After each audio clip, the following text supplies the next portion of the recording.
Hello guys, welcome to Bako Smart Tech. In today's video, I'm going to show you how to hide followers within the Facebook app. So in order to hide your followers, the first thing you are going to do, you are going to visit your Facebook.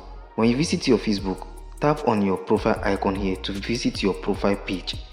When you visit your profile page, tap on these three dots here, around here.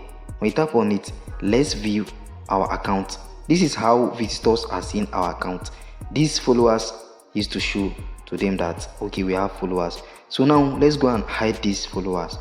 The thing you are going to do, you are going to tap on this icon over here, then tap on the settings icon again.